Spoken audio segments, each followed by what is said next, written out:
Hello, everybody, and welcome to Aquarian Radio at aquarianradio.com.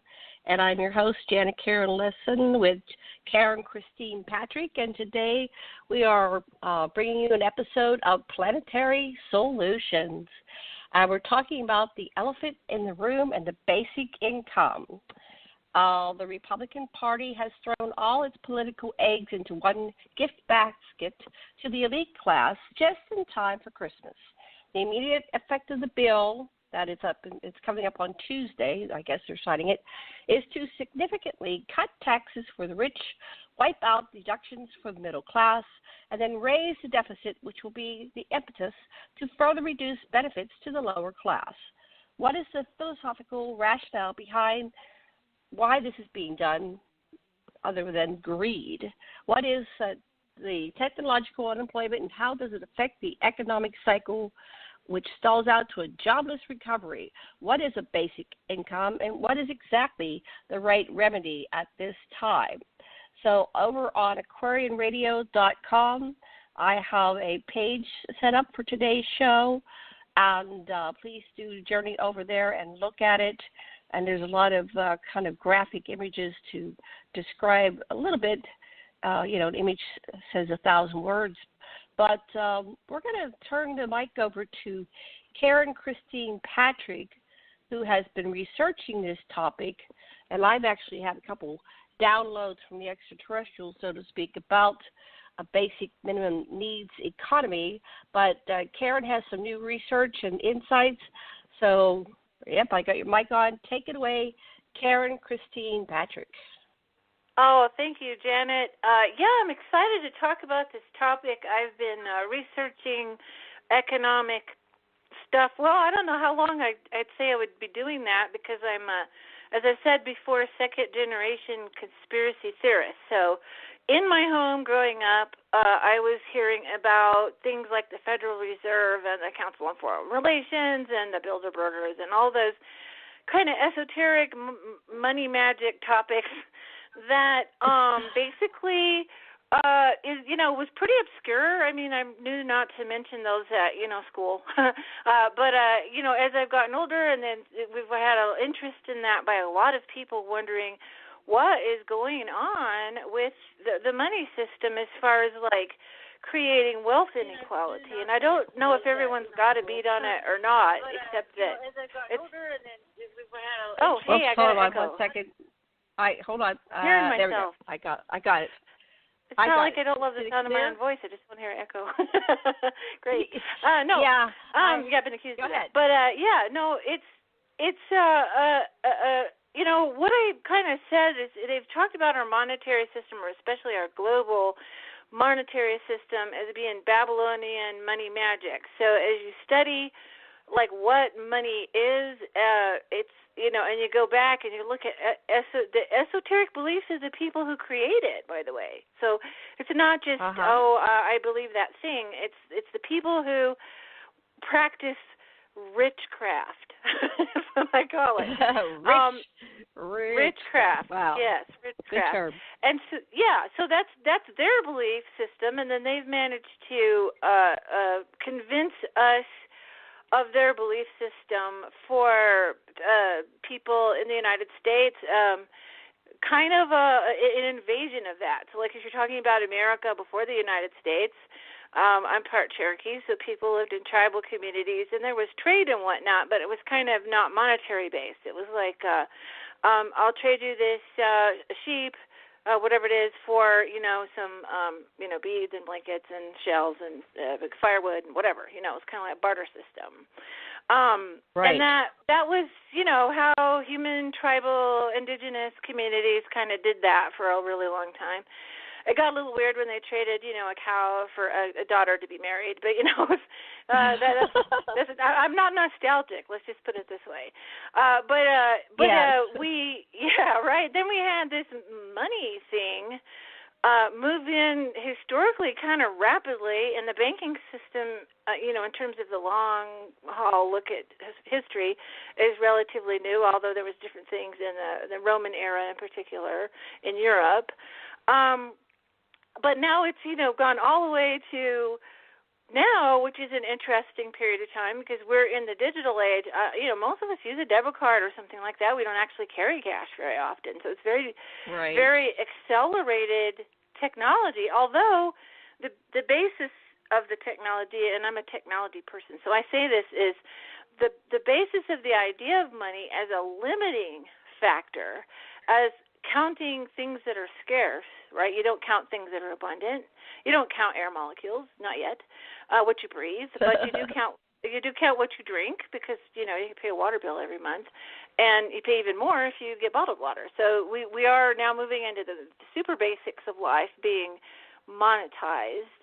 And it is actually a technology that's falling behind, I think, where humanity is going, and that's where we have the trauma going on about the monetary system right now.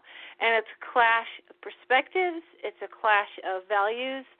And I don't know. When you talk about downloads, my downloads say we're actually going to transition out of it. It's really hard to believe. But by just telling me that, they made me notice things that are happening where the changes are coming. But I wanted to talk about a basic income, and I'll go ahead and let you have a say, Janet, on that, what I've said before here. So. Well, I just wanted to know, one of the things that I've kind of realized lately is you can't see the box from inside the box. So if you go to a higher perspective, looking outside the box, you may see how to get out of the box. And so we're in this box. It's a box of belief systems. It's multi-generational. It's based on, I guess you could call it the fake news, but one person's fake news is the other person's real news and vice versa. So it's all perception and interpretation. But from this perspective, which I pulled to the what if I was an alien from another planet perspective, which people are very well aware of that. I probably am. And I go, how do we get out of this mess? The extraterrestrials that I've encountered through working with other people that are contactees and experiencers and people that are in the secret space program, or they work with the secret space program and breakaway civilizations, their perspective is, what do we do with this stuff called money? Now, I got to experience a moneyless society for a little while there when I worked for the military on Johnson Atoll, and we really didn't need to use money at all. Many people who would work on Johnson Atoll for 5 to 10 years would come out of there millionaires because they didn't have to use any of their money. There was no money required for food or anything, and there was nothing to buy, so nothing you could do but hoard it. So that was just one observation. I'm very excited what you're going to bring here today. I know there's a lot of solutions for this problem. So then, take it away and talk a little bit more, and I'll make notes if I have questions, and then I'll interrupt you. Let me get my notebook. Here we go. Okay. Take it away. Oh, yeah, no problem. Okay, so I have to stick again, you and I being experiencers, and I think one of the reasons why the UFO alien question is under wraps so much is because it's comparative anthropology of how they treat their society versus how we treat ours. And one of the funny downloads I got was in a conversation with a being was, I was talking about money, and at the time I was really in a tight situation, kind of going, how am I supposed to do my mission if I can't even buy food, And I was talking about money, because that was on my mind, and they just said, oh, money, how quaint.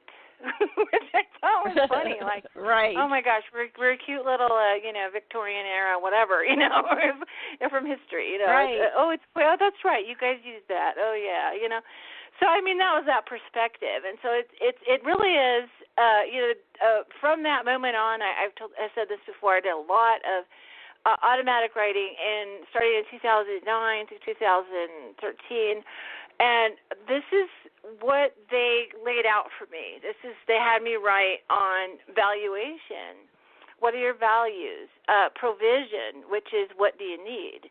They gave me some different terminologies, and I didn't completely understand things until we got to this stage of the game, let's say a couple of years ago, when we started to have, I suppose we've always had the squeeze, but the squeeze on all of us the wealth inequality issues and all that really kicked in. 2008, of course, was a big marker of when things got squeezier.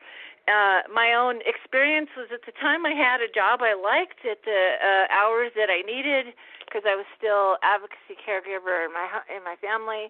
I had a wonderful part-time job I was really happy with. And then October 2008, we had the financial meltdown that it was very complex, and I won't go into it. But I was stacking books and magazines in stores, and then one of the first things that goes is a discretionary spending. So people's reading habits went from physical magazines to online, and my job in hours and effort plummeted to a level of part-time it really wasn't even sustainable to go, for the gas money and everything. So I just had to give up one of the jobs I really enjoyed. But it was like, okay, so now what, So I was one of those people kind of caught by that as far as employment issues and had a lot of struggles, and I've been having a lot of struggles for the last couple of years, like so many people are. And this has been interesting because now we're asking, why is this? Because people are like, why is our government saying, like just Trump the other day, there's this tax plan is going to just be great, and the stock market's great, and there's plenty of jobs everywhere, and it's like a surreal, Alice in Wonderland nightmarish thing that we're dealing with. It's like, what are they talking about? Because the average person is either seeing a reduction in their hours, cutback of benefits, a reduction in their pay, or if they do have a job, they're doing the job of two people now because they let one person go and dump that work onto them. I mean, then, one thing breathing down our necks is technological unemployment, which I'll talk about a little bit later. So there's a lot of factors here, but I'm going to boil it down. I do want to say one thing real quick is that as I kind of entered this phase in my research, I'll say up front, I'm an advocate for the basic income, which is like saying you're from planet Venus. It's pretty new to a lot of people, and I went ahead and gave myself the job. I live in New Mexico. I just relocated to New Mexico. I am the basic income New Mexico lady. So I am informing my fellow New Mexican people about the what's possible with the basic income. And even though there's Basic Income America, and I definitely recommended first stop shop to go is basicincome.org. That's the first place you could go if you're interested in this topic. There is municipal and state and countrywide and international levels to this getting the word out about the basic income. But I definitely believe in, think globally and work locally. So I'm at least working at the state level and possibly the municipal level to try to at least give some awareness, to the topic. Can you tell us and our listeners what is a basic income? What is this whole concept? Why would somebody want it?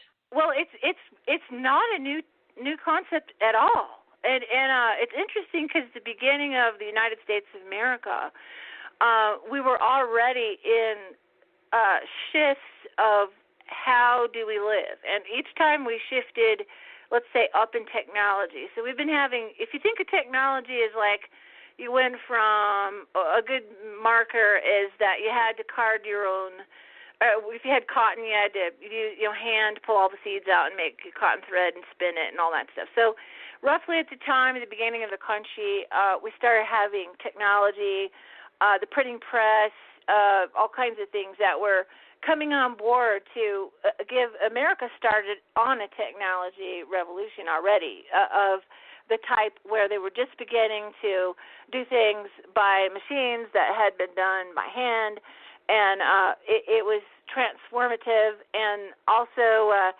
the whole history of America is technology upgrade to the point where we were the technology leaders after World War II, and we've got some good competition now, but as a result, right. okay, so people tend to live like they like to have. I do this thing. I make my money. I feed my family. I buy my bread. I pay for my bills. Right?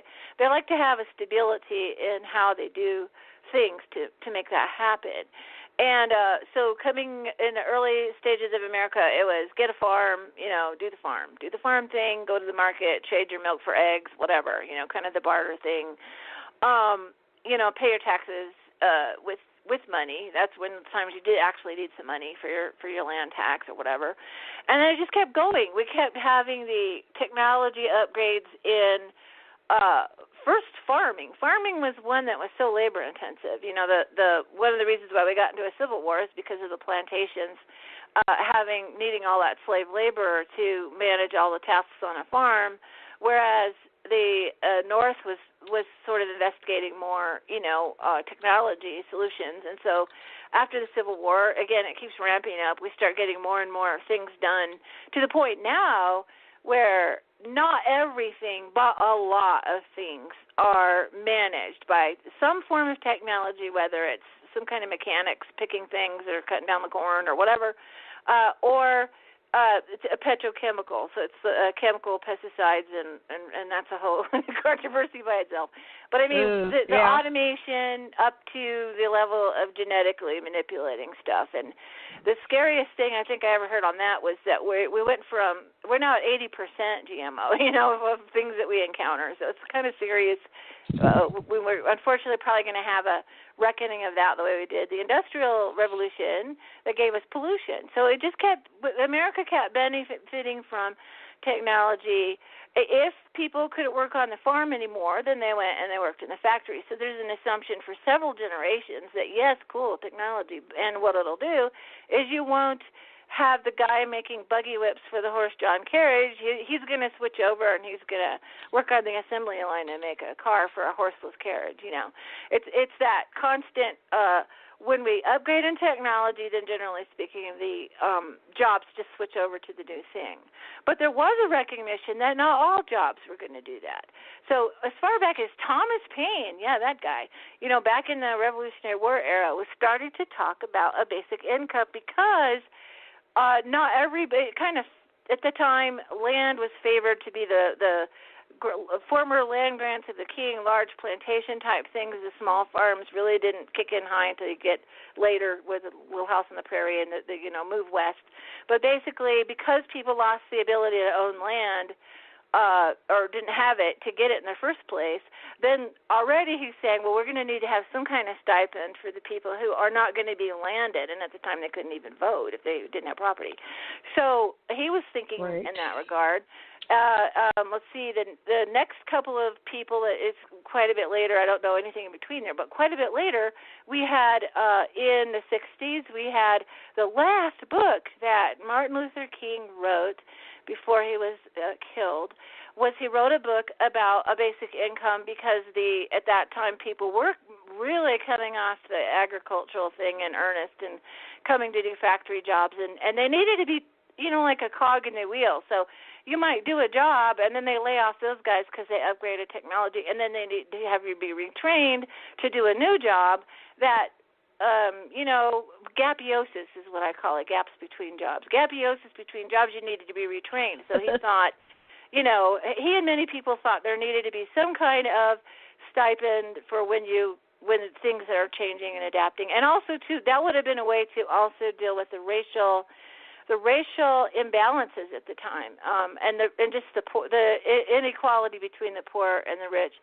But they didn't, of course, listen to him. And then a little bit later, somebody I actually know something about is Milton Friedman. I'm very different now, but in my earlier years, I was raised very conservative, and I went to a conservative college and actually saw Milton Friedman speaking at my college.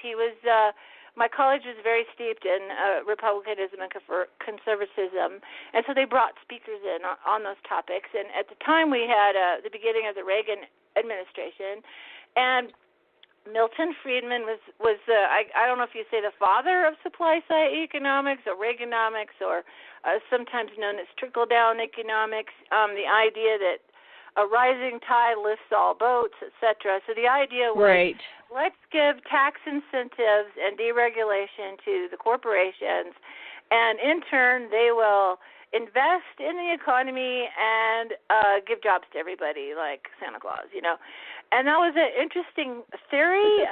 By the numbers long term, that's the beginning of wealth inequality right there, because that was good for a lot of people for a long time. That was cool. But it wasn't so great. We started getting an advancement of the welfare state and all of that, which, Reagan and many people didn't want big government. They didn't want the welfare state. But heck, we had, people left out of the party, that didn't get a piece of the pie, so what are we going to do? Then they wanted to bring,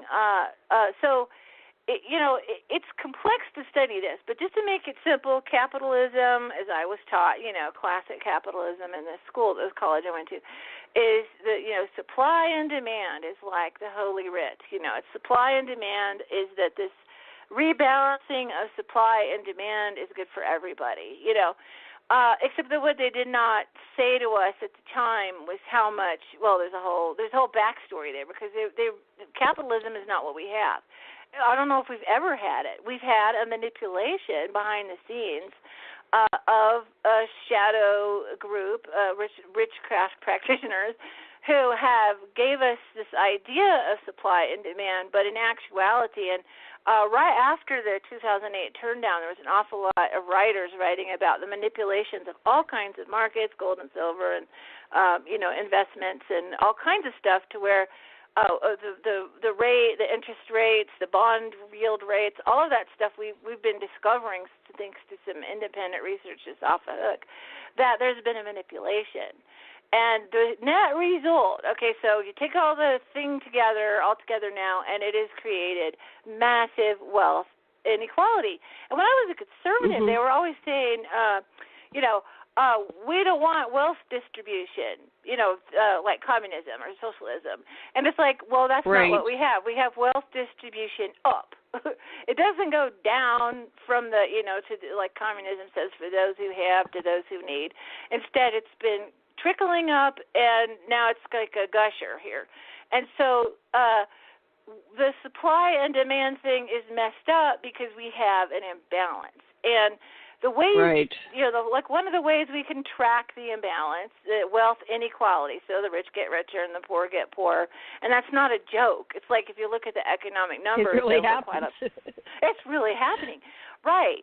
And so why everybody's freaking out about the GOP tax plan, or sometimes called #GOP tax scam, is that this is because the Republicans are driving the bus, and they have been benefited by supply-side economics massively, then they're going to drive this bus right over a fiscal cliff, because they just think they either know because they're cynical and not very nice guys, or they just believe this, is that if we just keep supplying the supply side, it will trickle down, the wealth will trickle down. Well, enter a whole new issue that I'm aware of because I'm a technology person, is technological unemployment, which is either robotics or robotics or automation, excuse me.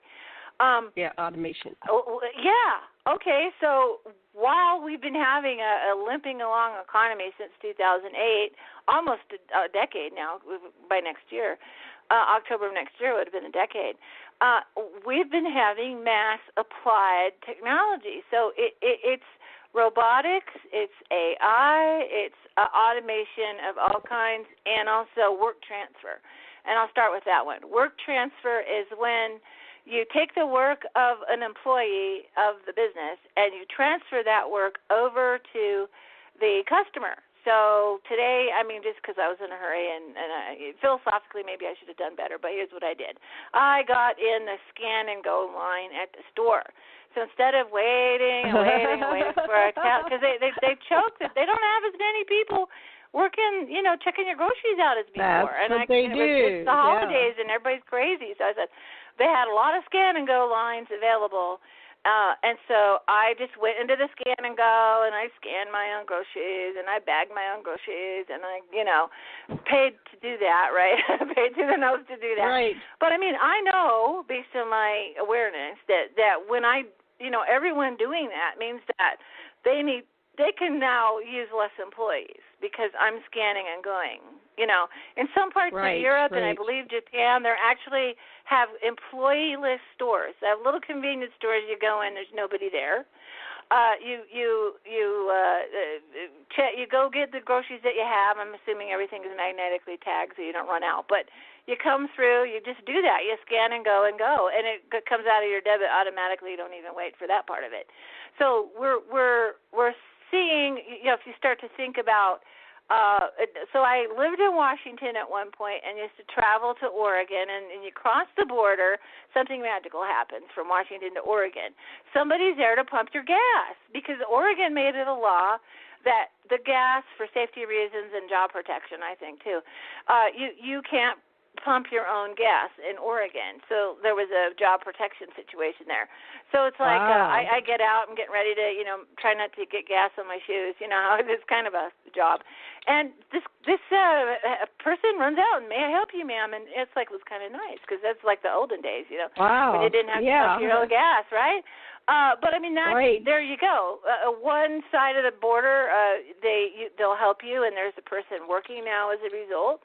On the other side of the border, the work transfer thing is now the ubiquitous choice. You don't even occasionally find a station that'll pump your gas, but not very many. So this work transfer is probably one of the biggest things that automation does. Then robotics is probably more common in factories than it is, in everyday life. But robotics would be, the Japanese started the whole thing where they found out robots could rivet a car a lot faster and for 24/7, unless it breaks down and then, it's back up. I mean, it never needed a coffee break. It didn't need a salary. It didn't need health care, Right. And do it faster, right? So we have had a massive automation. Robotics is changing so rapidly, and it's taking over everywhere. So, and they're humanizing it, and they have you ever watched Sophia and Hanson Robotics? And they're ironically they're out in Japan. They're out in Japan. They're American, but they moved there, I guess, because they could do things faster or cheaper or something. But anyway, they're taking over the world. The AI is. I've been watching Sophia, and in the last 3 or 4 months, she's learning because everything is in the cloud. So they've mass-produced these robots. The robots, whatever they learn, it goes into the cloud. They're automatically fed back to all the other robots. And we're talking about robots, not just the ones that are walking around or talking to people, but the bots are in your computers. The AI is everywhere, and it's learning exponentially every day. And meanwhile, humans, we learn very slowly. It takes generations for us to get this information that they're getting in a year's time. So the writing's on the wall. They're going to take over. We created them. But the same thing happened with the Anunnaki. The Anunnaki created us, and then soon we were surpassing them. And, of course, they went in there and they dummied us down, and they turned off 256 strands of DNA, so we couldn't quite take over the gods, so to speak. So we've got to start viewing in the world differently, not in terms of jobs. So I forget the man's name. I'll pull that up, who works for Hanson. He's become the spokesperson. And he says, we've got to start thinking in terms of the goal of life is not about a job, but it's about doing things where you feel good about yourself, you enjoy doing. You could contribute to society, but the bottom line is having a good life. So in more advanced civilizations, they don't have people pumping gas. Of course, that'd be so primitive. It's like we don't have gas. They don't have gas, right. Yeah, so these things that we think are life bred, here in Maui, they wanted to have this sugarcane production going on that was over 100-year-old industry, and so every once in a while they would burn a whole field and they would pollute the field, and they had plastic watering systems, and this toxins would go out. And I have friends that were dropping over dead. They catch cancer and be dead in 3 months. And it's like, die, get rid of it. It's killing people, but no, we finally got rid of it. But it took this activism of the entire island for years and years and years and years, showing up in council. So we're at the same crux. We've got to start thinking outside of this box of, I'm going to work this job in a factory or a job, to moving towards careers or even shifting. Like maybe I'll be, a CEO for 5 years, but then I'll go be an artist on a beach in Jamaica for the next 5. Just doing what fulfills your soul, and by doing what is fulfilling, that's I think where we're. Yeah, I think we need to head that way. It's not a bad thing to have automation. Of course, it should be responsible, of course, but it's not a bad thing that's happening if a lot of people in a factory were getting injured or killed. And now you got a robot doing it, and it gets broken. It can be fixed. That's not a bad thing in and of itself. It's just that we haven't actually upgraded provisioning humans, and I say that because it separates the idea of having humans be supplied for and money. So when you provision, like how are we being provisioned? How are we taking care of our needs? And I'm a very pro. You stand, around 30 seconds, I'm going to tell you all about the basic income. I'm pro the basic income, but I want to stress that I see the basic income as kind of like giving blood to the gunshot wound victim before you sew him up, take out the bullet and sew him up. I mean, it's a step in a process of us figuring out how to provide for human life with all these changes rapidly enough to keep up. And this is why, and the tax plan, I want to tell everybody, please contact your representatives as being voted on Tuesday, and it is exactly the wrong thing to do for everyone, because what's going to happen is the basic gist is massive tax cuts for the wealthy, tax loopholes not loopholes, but deductions and whatnot being cut for middle class, and then that's going to drive up the deficit, and then this administration and this Congress is going to then use that to cut benefits with absolutely no jobs program, and I mean, or work program or any other provisioning plan whatsoever. I mean, they didn't even do that in the primitive 30s when we had the big crash. They eventually had to come up with programs so people could live, And we're literally in some parts of the country, and if you think I'm all wet, just go look at the basicincome.org and look at the discussion of things like hookworm disease. They're getting raw sewage and all kinds of horrifying stuff in rural areas of the South, and people are getting a disease that was almost eradicated 100 years ago. You know what I mean? And it's like, wow. We have the capital of the demand side, and this is what I talk about to people. So you got supply side, you keep giving them money. Guess what they do? We found out what they do. They hoard it in bank accounts. They take it offshore in massive quantities. If anyone wants to look at the Paradise Papers, it's like frozen. It's like frozen wealth. And one thing that you got to think of money and wealth is that it is a utility for everyone to be provided for. It's not a plaything for rich people. It's not play money for one class.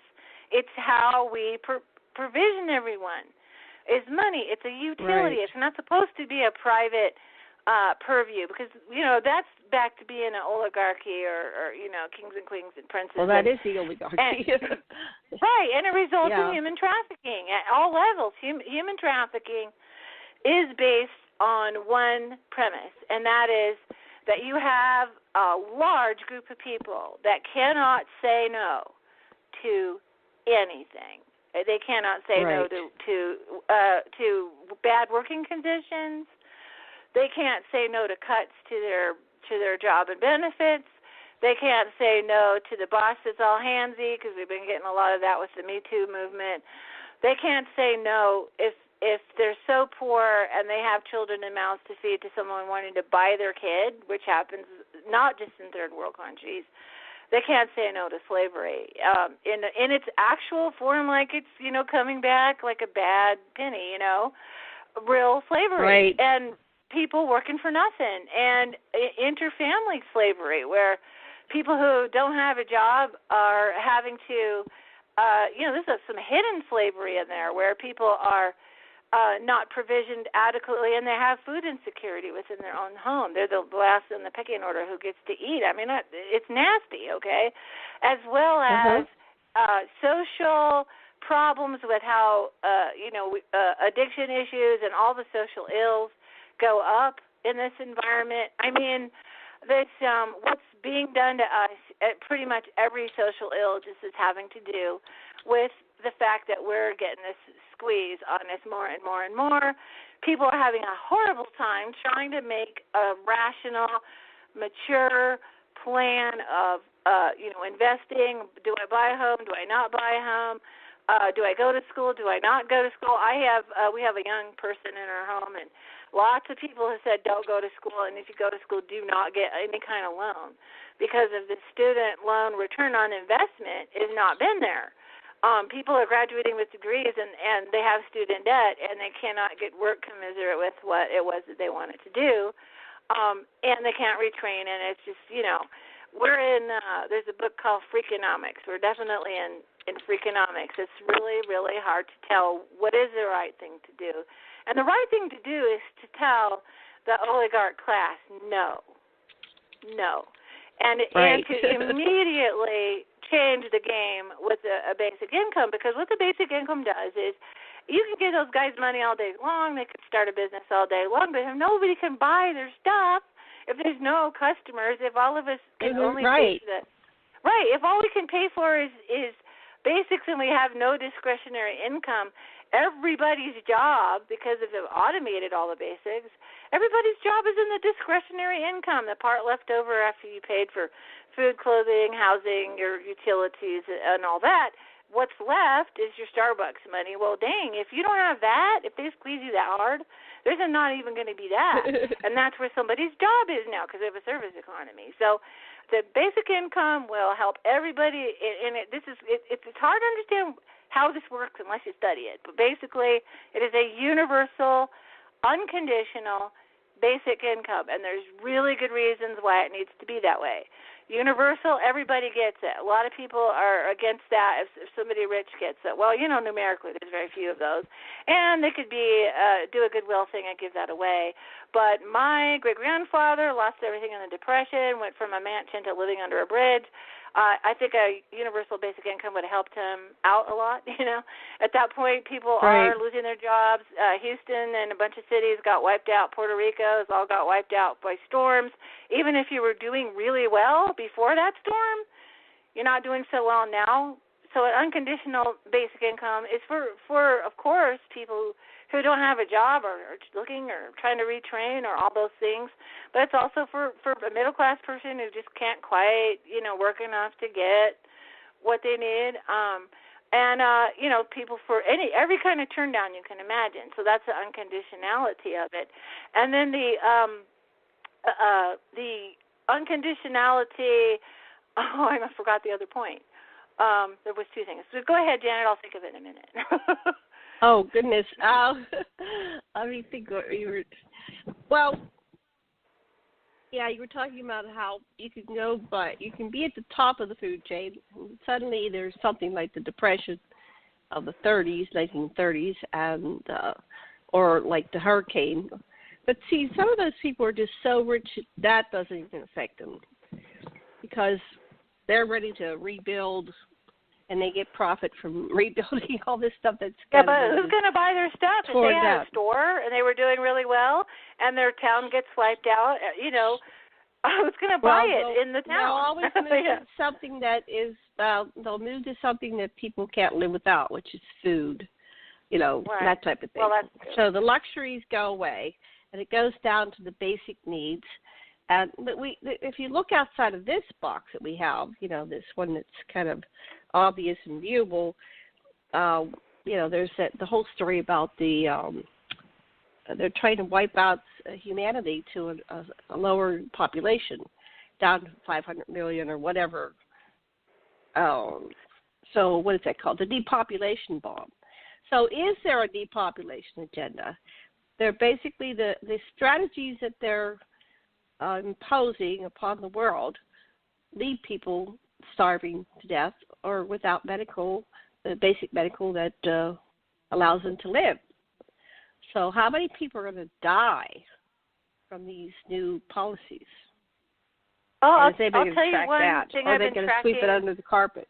Go ahead. Yeah, Go ahead. okay, so that's the really difficult thing to look at is the intentionality. This is being done on purpose by this class who, if most of what they can get is robotics or whatever, what do they need us for, and that they feel like the depopulation agenda, what's that? What are these things that sound good, like on the outside, and then but you find out there's a sinister intention, So, for instance, one thing I've been tracking, of course, what happens in Europe often then happens here. What happened in Britain, I'm not ashamed to say I'm on disability after being a caregiver. I got hurt, and so I'm on disability. And they have been in England. Basically, they have someone who's disabled, has been out of the workforce for a while, and they're just basically arbitrarily declaring them fit to work. And there's no jobs, and of course they had no training, and they're probably not well, so they're losing their housing, their medication, their just the whole support structure. And it's so bad. There's literal thousands of suicides going on because people come home from their meeting, they're declared fit to work, they have they're immediately cut off from services. They're literally suiciding. I mean, that's when you get down to certain levels, perhaps. Yeah, you get to certain levels of despair, and lack of hope, and young people who can't get started on a life, and they have all these older generations telling the younger generations, why can't you get your act together? It's like, if you kind of walk in their shoes a little bit, it's really hard to get going. And now you have these traps, like the student loan trap or the minimum wage trap. You cannot work a minimum wage in any state of the United States full-time, if you can get full-time work, because they figured out how to cut benefits from people by not giving them full-time work, and get a two-bedroom apartment. You've got to look at the reality of this, not what you think, not what you've heard, not what your people's ideas of it, but what people are actually going through. And most of the time, because of the psyop of all of us, that it's our fault. We've got this idea that Americans are pull yourself up by your bootstraps people, but a real community is always interdependent. And my partner Brett says somebody has to say yes to you for you to participate. You can't have a marginalization for whatever reason. You're young, you're old, you're female, you're a person of color, LGBT, whatever excuse that they can give to say no to you, with dwindling jobs, dwindling prospects, and the squeeze, they're going to do it. So all the discrimination things have come back in that we thought we were getting rid of. So as this thing continues to deteriorate, you have the social mores and the ideals that we want to live by being challenged by basically the poverty quotient. And one word they use that I love because it describes it well. In the basic income movement, it was coined by a guy, a researcher, really great researcher. His name is Guy Standing, just like the last guy standing. That is his real name in Britain. Wow. Yeah, that's his name. It's easy to remember. He wrote a book. Yeah, he coined the term Precariat. So it's people who are living precariously, which is probably most of us, to where an illness, some kind of an accident, job turned down, all these things would put us right into the edge of existence. I mean, you could drop all the way down to homelessness very quickly. So that precariousness, you can't make it long. When we talk about an economy jumping, the two things they measure is housing, used to measure was housing, and automobiles being sold and goods being sold. Anything that requires timed payments, it's really hard to think in terms of investing in if you're saddled with a monthly payment and you don't know if your job is very secure. So now your decisions are being driven by this insecurity and being in the precariat. Right. Well, I've done that. I can't do what I want to do. I can't pick up and just move across the planet. I can't do this because I have bills. I have responsibility.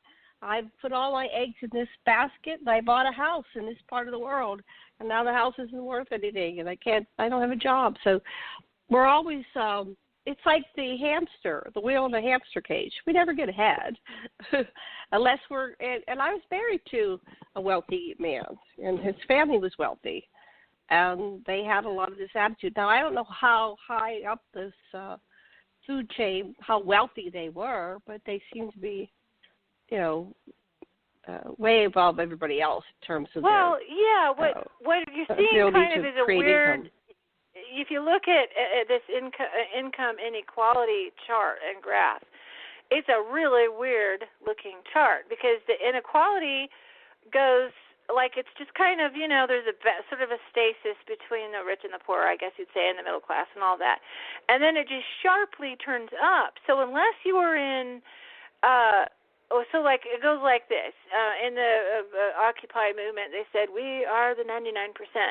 So if you're not a 1%er, okay, you might have been wealthy like an upper middle class person or maybe lower wealth class, 20 years ago or whatever. But if you're at this juncture, you're unless you're in the 1% category, which is very few of us, I don't know anybody in that category, unless you're in that category where you have the lift up from the way that you don't have the squeeze, you have the opposite. Your boat is being lifted up by the tide. And trust me, I lived on a boat. The rising tide does not lift all boats. If the boat is chained down, it sinks that boat. So just saying. But wow. Yeah, it's true. I've seen it happen. The thing is if you're not in a certain, and I don't know what that number is, but a certain income category, you might have thought yourself wealthy and all, but you're not really because you weren't wealthy enough to be in the club, so to speak, of the people who are benefiting by this system as it's been developed. And then if you're the 0.1%, okay, it's a really, really small percentage of people, it's just absolutely a rocket to the moon. The graph goes way up off the page, where the 0.1% are even doing better than the 1% are doing. And this is just not the recipe for world democracy, for peace, for equality, for social progress at all. This is, I think I said to you, and I don't know if I said it on the show already, but we've had, in 2 years, I've watched this little statistic of it was 80 people owned half, individual people. 80 people owned half the world's wealth 2 years ago. Then it was 60. Now it's 8. So there's 8 people walking around the planet who own half the world's wealth, and probably before the end of 2018, because it's some kind of contest between them, like the Highlander, there can only be one, right? Right? There's going to be one person who owns half the world's wealth, and it's going to either be like Bill Gates or Jeff Bezos or one of those guys. George Soros, I don't know if he's on the list, but so that's the caliber of people we're talking about. And they're basically going to be the emperor of the world, the emperor of the planet, because if they own half the world's wealth, they win, right? Right. It's kind of hilarious when you think about who needs that much? Who wants? It doesn't even sound logical or human. It sounds like something out of a bad B movie, but like another species. Who needs that much? It's like a mental illness. Who needs that much wealth?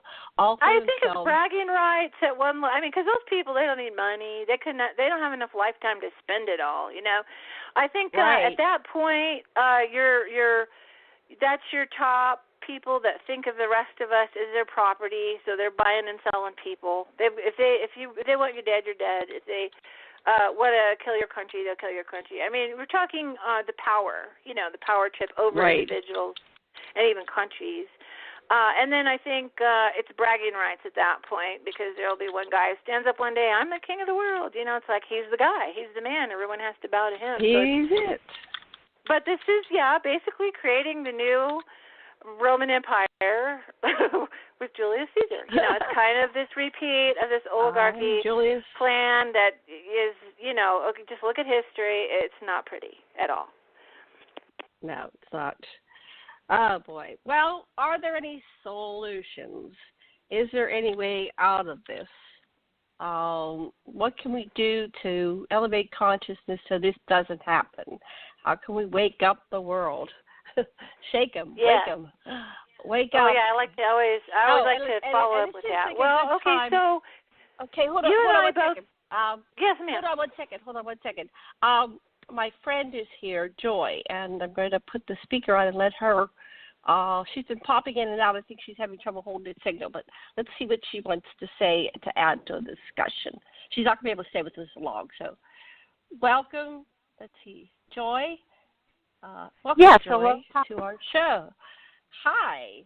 Were you able to listen to any of it? I saw you coming and going. Maybe you were losing the signal. But I was Joy, listening, and I love to talk solutions. I think that we have solutions in several areas. First, this is such a timely conversation, given that we just had an Alabama election where 98% of the black women got out and voted, no matter what condition they were in, rich or poor, and they were probably mostly poor. And they made a huge difference in uplifting not just their own lives personally, but also in their state and the United States, and therefore the world.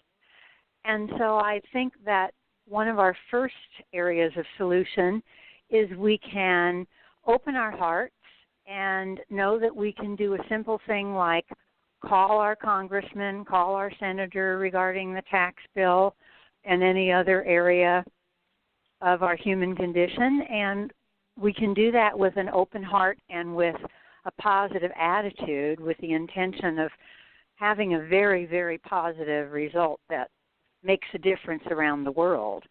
So just a simple phone conversation, but if they have the energy to get into their congressman's office, go visit the guy and bring a placard, So there's that. There's even, of course, good old prayer and meditation and putting ourselves in a state of unity, higher awareness consciousness, bringing love into our own personal space and then radiating that out and sending it out to the world with prayer confirmation. And at the same time, something that works because our brains were built for it is to visualize an end product, an end scenario that you would like to see rather than focusing completely on the problem, visualizing a fantastic dream come true and see it as if you are in the future and you're looking around you and it's already done. It's already happened.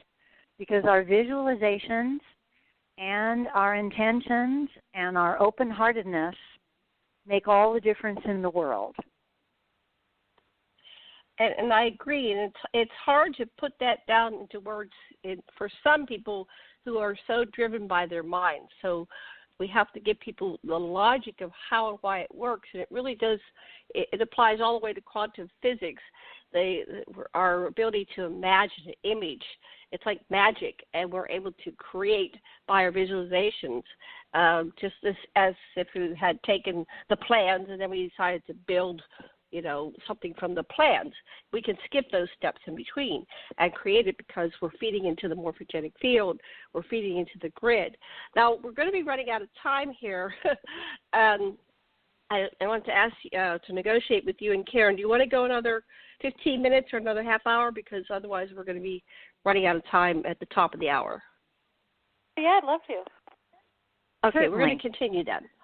Okay, so this is why I love having panels of women. Could you tell Karen, Joy, could you tell Karen and our listeners a little bit about yourself, not a long thing, but who are you and what you've done? Because you basically have done something that changed the world and changed people. So what we're trying to convey to people is that any of us can be effective. So the 98% of the black women, they probably in some level thought, what can we do? But they did it, and they changed the world. They did something good for the whole planet. So tell everybody a little bit about who you are and what did you do? And you're still alive and still doing it, but what was the thing you did that basically affected the world? Well, I'm happy to share that with you. I just had one more thought that we can talk more about, and that is that go ahead. Because of the public conversation about sexual abuse right now, because all of that is coming out into a public conversation, it is a strange back door to empowering women to come out and be leaders. I mean, it's not the route that we might have picked. Oh, I think we'll discuss sexual abuse, and then I can take my leadership role as a female, But that's what has happened. It is one of the diseases in our society that is coming up, and it's like it's like detoxing now. And so we have to listen to it with wonderful compassion and really, really good understanding, and want to look at what we can do to further the feminine all around the planet, the woman that we are, born into female bodies, but just the feminine principle, which is automatically fills the world with love and compassion and kindness and understanding and generosity, because we're mommies. That's what the feminine principle is. So this is an amazing time that is right here, right now. It's this week. It's this month. And so it's one of the greatest gifts that we can start utilizing and take advantage of. My background has been to grow up as a very empowered little girl. I was very, very intuitive and conscious, even as a 3- and 4-year-old, and started seeing things beyond the third dimension even when I was 12. In other words, I was very psychic and intuitive. And then as I became an adult, I was in the computer industry, being a very left-brain computer scientist engineer designing software, and was very much in the male corporate America world. But I always brought that feminine principle that I just told you is one of our strongest strengths, our strongest skills, is to be a wonderful, wonderful giving woman. And so throughout my corporate experience, I was always bringing the feminine principle in. And then I have also left the corporate world and started a nonprofit organization where I went around the world and interviewed top world leaders who I felt were exemplary and as enlightened as possible. This was throughout the 80s, throughout the 90s, and even up until 2013 or 14.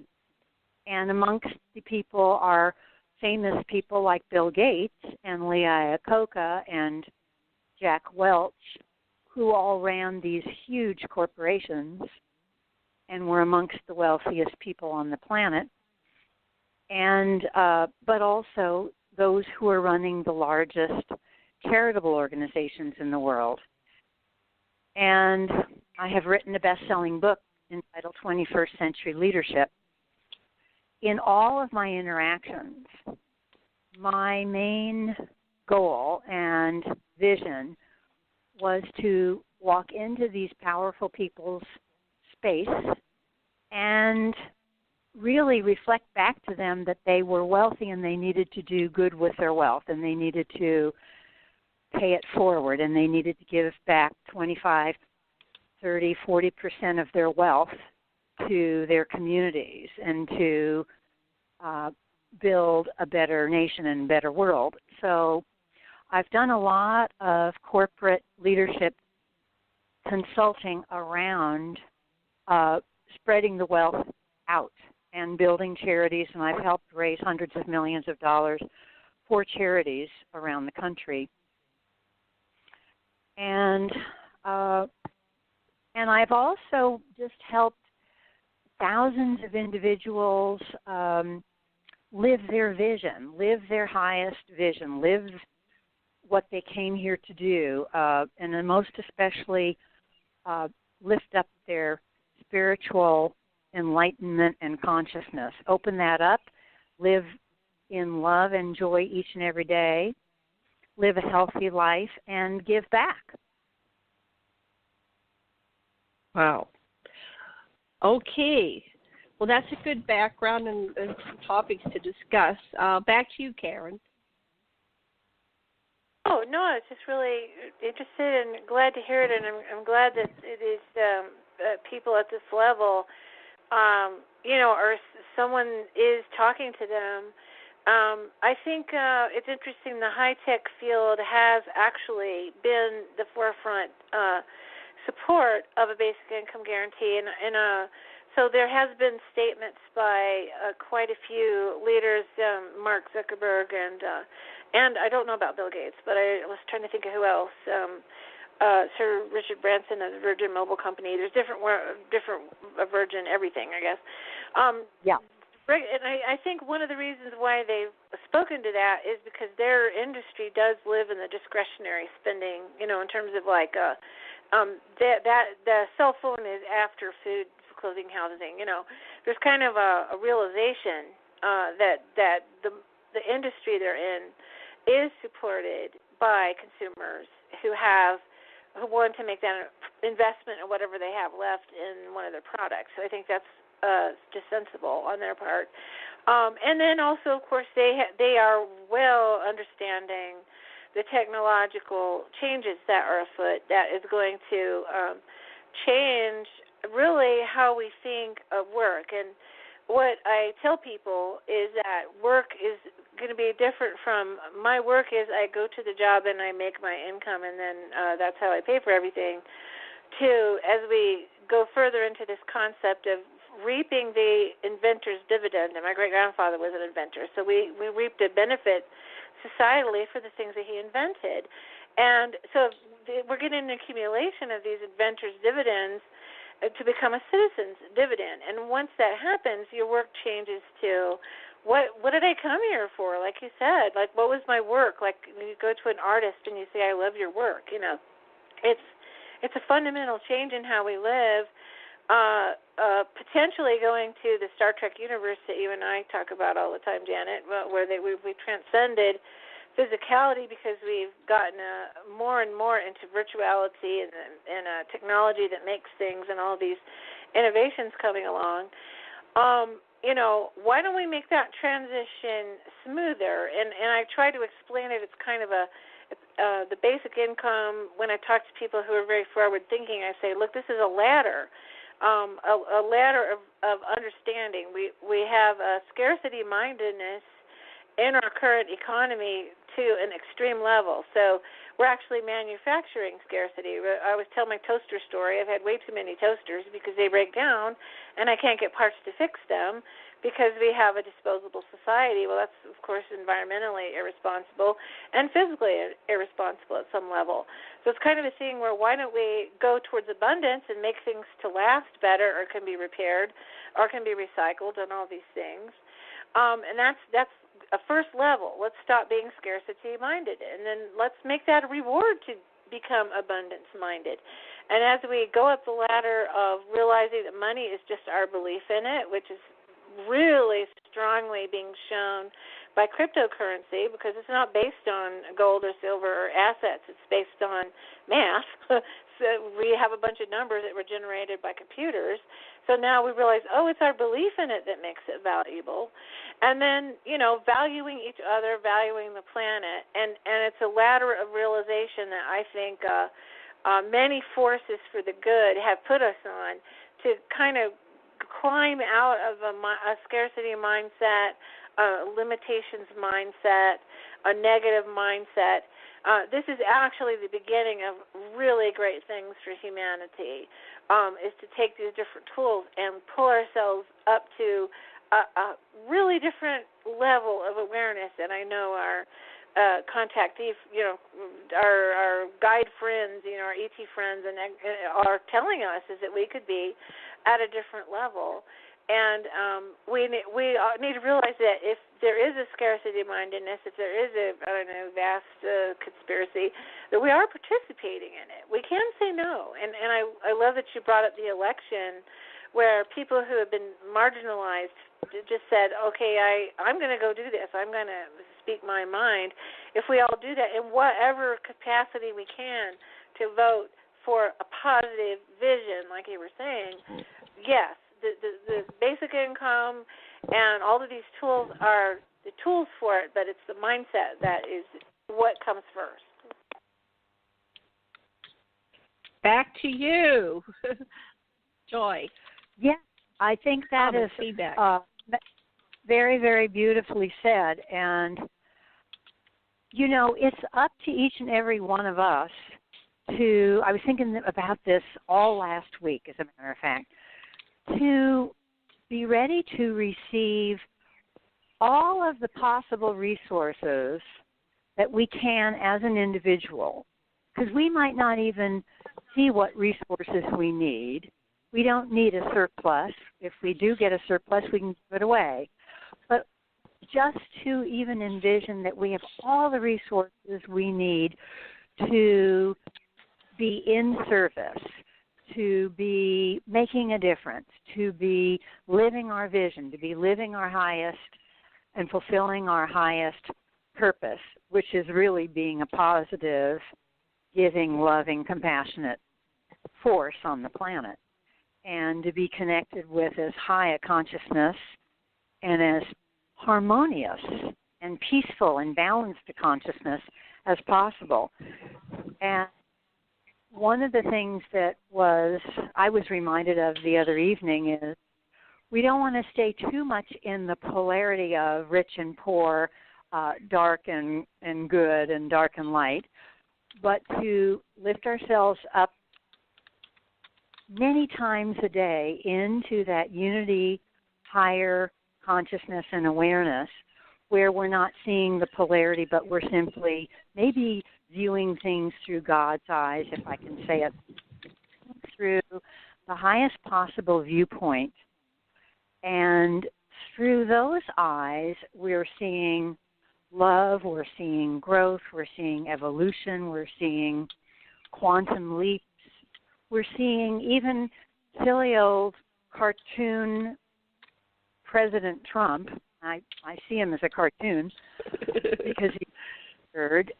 We are even seeing that he has an amazingly important purpose right now to wake us up, get us up off our duff, get us out of apathy and doing stuff. And because who knows how much time we'll have left, So right. I think that, it's very, very important to be balancing our highest awareness, that unity consciousness, holding that, opening our hearts with love, and then doing whatever we possibly can do each day. Right on. Yeah, so I think that, my husband at the party said about the polarity that we need to embrace the dark side and, turn this off, shoot. Sorry about that. And realized that we created this continuum, this polarity for a divine purpose. And I think we touched on this earlier, that these things that are perceived as negatives are catalysts. So we have right now the sexual abuse that's going on. And I'm one of the people that can say, me too. I'm not going to go into it here, but I've got my story, and I know as a therapist, a counselor, and I have people on my couch, and they come to me, and it's not only this life, but in past lives, we have been victims and victimizers. And there are little boys that get abused too, but the abuse of women has been for thousands of years. I was talking to Sasha, and I says, we're not even, we don't really have equal rights now. As a child, I went through watching the women's movement, and what was her name? Who led the movement in the 60s? Gloria Steinem and all those people that were a little bit older than me, and they were leading the way. And we gradually got more and more rights. As a child, my girlfriends that were older than me, they would get pregnant. They couldn't get abortions. And here you had children raising children. They were not equipped to do that. Their parents were exhausted having raised them. It's like, oh no, I've got to help raise this, infant. And we need to start doing things differently and consciously. The abuse, there was a lot of sexual abuse in my neighborhood. That there's something going wrong with our culture. Our culture is repressing our sexuality to a huge degree that it comes out sideways and back ass and full of perpetrators, and a lot of them just go, what? I didn't do anything wrong. I'm just being a man, and that's part of what Trump said. Oh, that's just what men do. We have locker room discussions. They just dehumanize women and make them objects, and don't even perceive us as souls that are in bodies, and that their next time they could be female. There's just no balance there. And that's, I think, is the core of the major dysfunction of this whole planet, is the imbalance between the masculine and the feminine. And now they realize that we have more than two genders. We have XXY and XYY and so on and so forth. It's like a Klein. So, a lot of confusion around sexual identity and gender identification. And we need to see these as the avatars that we chose, and everybody's beautiful, whether you're, whole or deformed, missing parts or whatever. It doesn't matter. These are the vehicles that we're in to have these things called lifetimes and the human experience, and we all deserve to be honored, respected, adored, loved, have a conscious, civilized civilization that meets the basic needs of everybody who was invited in some way to come down to this planet and join this civilization, the human civilization. So anyway, we've got a lot to discuss, and this is just the beginning of this discussion, and I know we can keep going, but my poor dad, I don't know what happened to him, but he and his brothers were basically predators, sexual predators. And I had to deal with that, and I learned to run from it, and I learned to have some conversations that saved my butt from having, major rape. But that was epidemic in my so-called Christian, leave it to be your society that I was raised in. Sexual abuse was everywhere, sexual predators everywhere. And it was shocking. And as I look back on it, now that the Me Too movement has started, it just brings me to tears, absolute tears, and compassion and forgiveness for everybody in this vicious cycle. So back to somebody. Who wants it? I'd like to say Karen? Something. Yeah. Okay, so that's that having a very long-standing situation where a good large chunk of the poor population, if you say women are 50%, so then 50% at least of the population, cannot say no to absolutely anything that's done to them or asked of them or foisted on them. And that is economic disempowerment. And when you lift yourself up, and I totally agree. I've had great precarious seasons of my life, and including a stint of being category homeless because of domestic violence with children, with one child in a wheelchair. So man, it's just like on the edge. I have had to work on that upliftment of myself and working through and getting myself kind of stabilized, Didn't much have a choice for the sake of myself and my children. But then the other thing is to lift each other up, and that is the social justice aspect. We've got to listen to people when they're talking about how difficult it is to be in a food desert or to be a single parent or et cetera, et cetera. There's many, many life circumstances. I was a caregiver for a long time, so many life circumstances that are just absolutely, mentally crushing unto despair. So when you lift yourself up, lift somebody else too in the social justice aspect, and recognize what this imbalance is doing.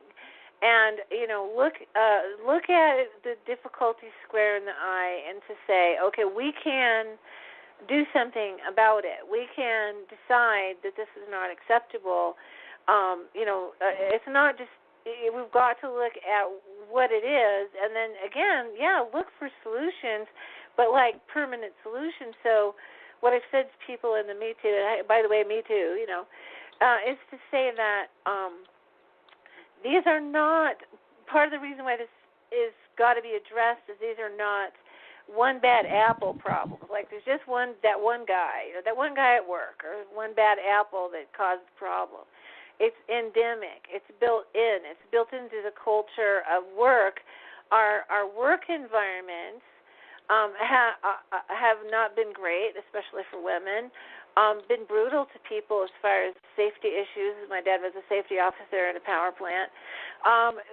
We had the union movement try to lift up the state of the worker, but our work environments and our family environments and church and politics and all of that has accepted a level we're not happy with and isn't right, and is in fact abusive and is against any notion of human rights. What we're saying is we've really got to lift up all those boats. We've got to start envisioning what could society be like, how would it need to be in order for this to be better. But first we have to definitely say it's not acceptable now. And I do believe women coming into not being property anymore and being traded for a goat, or two goats, or a sheep and a cow and a chicken. I think we do have a sense of ourselves as individuals. We can thank our foremothers for fighting for the right to vote, for fighting for women's rights. But it's kind of like this giant, computer question: are you sure that's what you want? Yes, we are sure. And it seems to me like any activist of any stripe, with this administration and this blowback from some unhappy people, is being asked to jump back in the fray. Don't make an assumption that we've got these rights. We've got to fight for them yet again and push that acceptability level even higher than it was before, and get people out of the despair zone, because despair is the big thing that we are fighting when we're struggling so much for basics, when we see all this negativity coming out. But in a weird sort of way, it's better, because this stuff was underground and unsaid and unspoken for so long. Before it gets better, it's kind of going to get messy, I think. So it's pick something and do have that vision and work and lift yourself up and lift others up too. And I think we're going to get through this. It's sort of like the teenager stage of. I had 3 teenagers at the same time. I called it the kamikaze age. It was like my boys when they were 20s. They came over to my house and told me all the shenanigans they got into that I didn't know about, and my hair turned white while I was cooking dinner that day.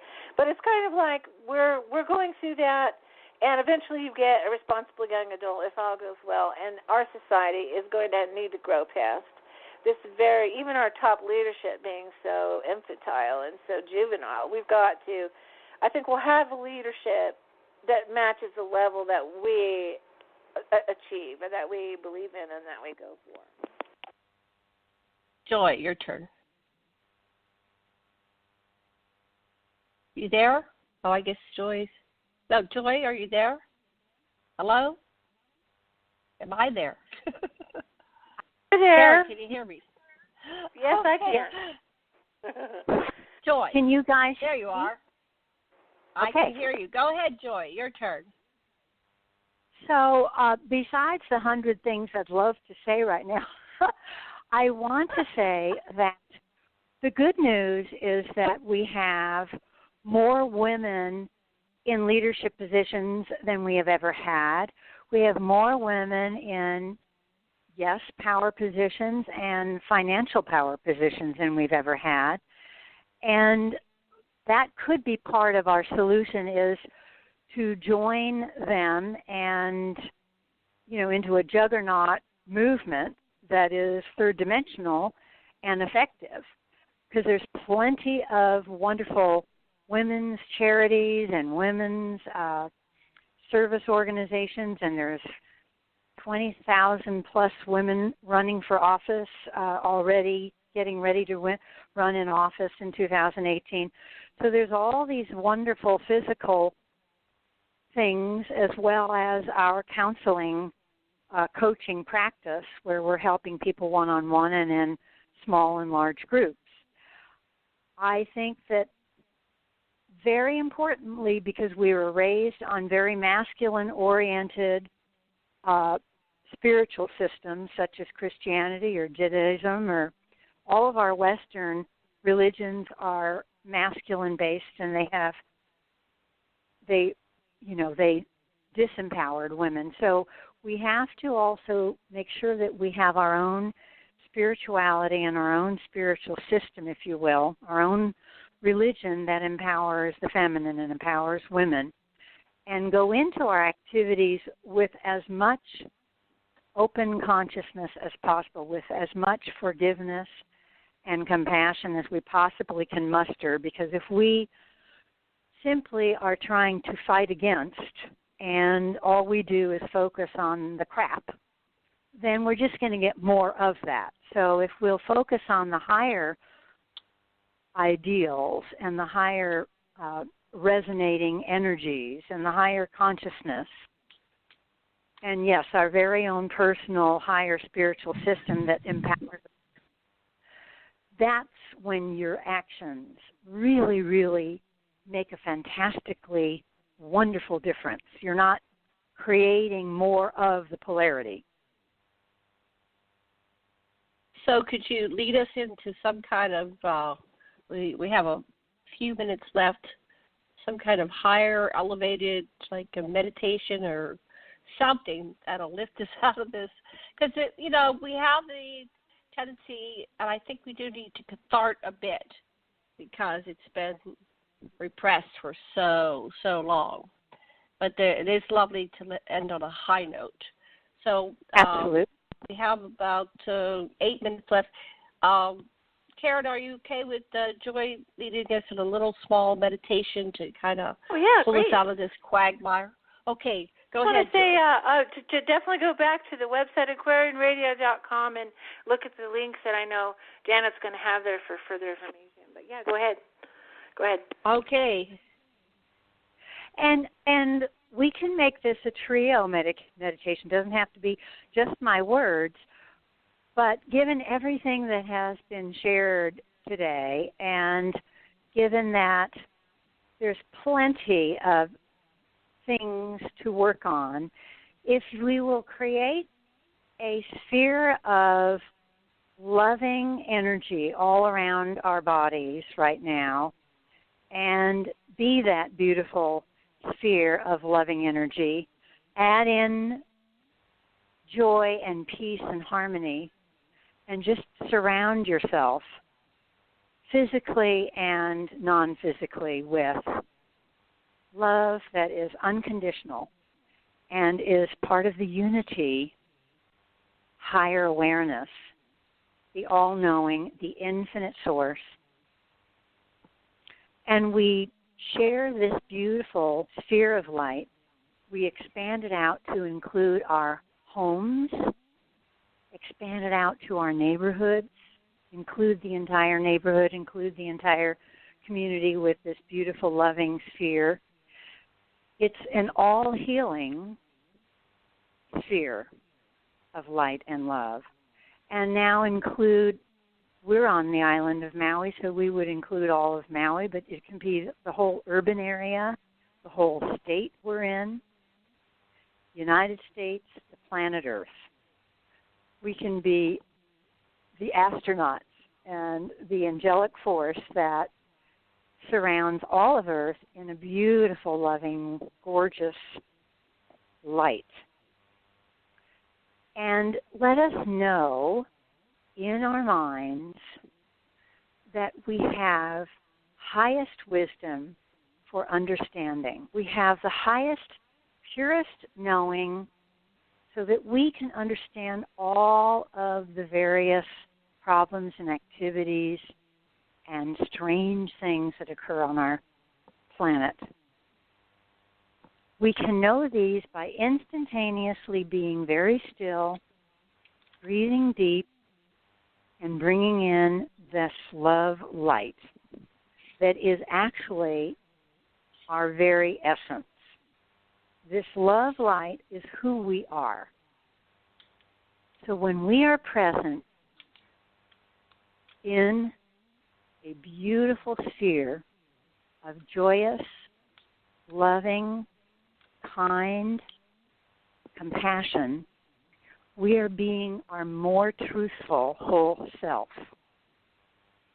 And this is our greatest gift to ourselves. This is our greatest gift to our lives. This is our greatest gift to humanity, as well as whatever other civilizations are surrounding us. I believe that our beautiful ET civilizations are wanting us to lift up and out of the quagmire. And the most powerful way to do that is through love and joy and kindness and generosity of heart. And when we are in that space of so much love and understanding, there isn't even anything that needs to be forgiven or healed. It just automatically takes place. From this space, from this state of our natural being, we can envision a humanity where everyone is healthy, happy, contributing, comfortable, have plenty of abundance for living their dreams. They are living their dreams and visions. It's harmonious, and we are learning our greatest wisdom. We are constantly evolving. Ah, sister. Ah, sister. Well, we're out of time, so thank you so much for listening. Karen, final words. Joy, final words. Well, I just say people check out the basic income. I think there's so much stuff in the news that is to be hopeful for, definitely. Pick something and contribute your energy to it. And, it's better than kind of worrying or being afraid or upset or angry. Is throw your shoulder behind something and do something, because the action is so important. And I think women are really good at that. So that would be my final thought. Thank you. Thank you. Joy, final thoughts? Just everything you just said. Because when we bring when you bring it all back down, it is our actions and our intentions behind the actions. Oh, yes. And so I want to thank everybody for joining us today. This is just the beginning. We are going to continue the dialogue. I encourage you to go out and have the discussions. And if you find yourself getting angry or upset, just go somewhere, express it to yourself, talk to the tree, to the wall, to the sky, to the ground, and then come back with that same energy and rechannel it through your heart chakra and say it again. And take that energy to your neighbor, through your heart chakra, to your sisters, to the men in your lives. And remember, with love and compassion, that this is a design created for us all so it could grow, evolve, become conscious in the cosmos.